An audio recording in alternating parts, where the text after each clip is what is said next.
Nous commencerons cette vidéo en parlant d'un sujet intrigant qui a émergé récemment concernant un joueur de Barcelone considéré comme important par de nombreux fans des culés, et à la fin de cette vidéo je souhaite savoir dans les commentaires quelle est votre opinion à ce sujet.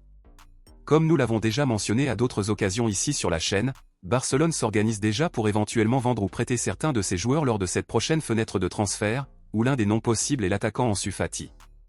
Eh bien, compte tenu de cela, au cours des dernières heures, il a été confirmé que Séville d'Espagne et Fenerbahçe de Turquie étaient très intéressés par la signature d'Ansu Fati lors de cette prochaine fenêtre de transfert par le biais d'un prêt, et par conséquent, de nombreux supporters soutiennent le prêt d'Ansu Fati à un autre club, tandis que d'autres s'y opposent et préfèrent que le joueur reste dans l'équipe blaugrana. Compte tenu de cela, pensez-vous qu'Ansu Fati devrait être prêté à Séville, Fenerbahçe ou devrait-il rester à Barcelone? Laissez votre avis ici dans les commentaires.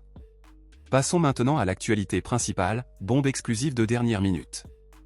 Alors que Barcelone s'apprête à dire au revoir à certains joueurs, le club s'organise également pour accueillir de nouveaux cracks dans son effectif, et avec cela, au cours des dernières heures, il a été confirmé qu'il y avait de grandes chances que Barcelone recrute 2 joueurs gratuitement en janvier. Alors que Barcelone tente depuis des mois de renouveler les contrats de Ronald Araujo et Frenkie de Jong mais n'a reçu aucune réponse à ce jour, le club commence à croire que la situation n'est pas bonne et qu'il va très probablement perdre ces 2 joueurs.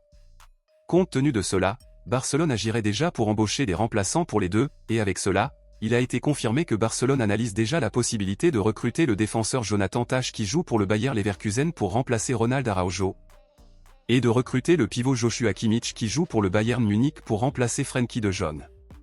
Alors que Jonathan Tah et Joshua Kimmich sont dans la phase finale de leur contrat avec leurs clubs respectifs, Barcelone y voit une excellente opportunité de recruter 2 joueurs de haut niveau à un coût nul, surtout si Araujo et de Jong ne renouvellent pas leur contrat. La priorité de Barcelone est de tenter à nouveau de parvenir à un accord avec Araujo et de Jong. S'ils n'y parviennent pas, ils ont déjà 2 options de remplacement pour les joueurs. Dans ces conditions, selon vous, êtes-vous pour ou contre les signatures de Jonathan Tah et Joshua Kimmich? Préférez-vous Araujo et de Jong ou Tah et Kimmich? Dites-moi ici et je lirai votre commentaire, je vous verrai dans la prochaine vidéo.